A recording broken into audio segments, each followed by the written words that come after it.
uniko T55 usiku mazili pa message andini Rockdown Records atimira kurova ngoma kunyango zvikaita sei kumberi tinoenda chete kana Mwari vakaitia kuyendeke asi kuchaendwa nesu hatina chekutya kana chekuvhunduka Mwari vanenge vanesu vakaitia kuyendeke asi kuchaendwa nesu hatina chekutya kana chekuvhunduka Mwari vanenge vanesu kushanda kwandaita uku ndiko kuchaita ndirarame kupinda kwandaita pakaoma kwaita kumberi kupave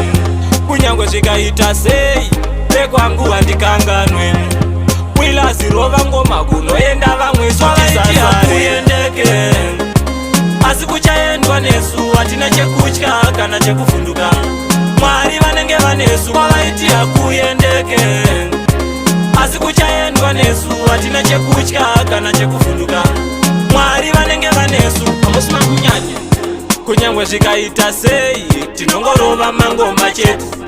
kunyangwe zvikarwadza sei kumberi matenda vanondisimbisa vanondipa simba vanondigwinyisa vanofara ngoma dzangu padzinoridzwa vanoti mesenja ndiwe unotinakidza kwavaitira kuyendeke asi kuchaendwa nesu hatina chekutya kana chekuvhunduka Mwari vanenge vanesu kwavaitira kuyendeke asi kuchaendwa nesu hatina chekutya kana chekuvhunduka Mwari vanenge vanesu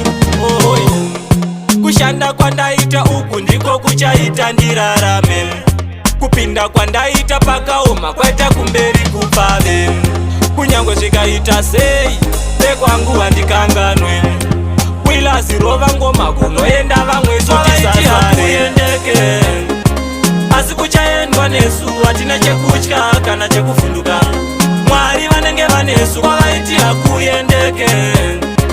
asi kuchaendwa nesu hatina chekutya kana chekuvhunduka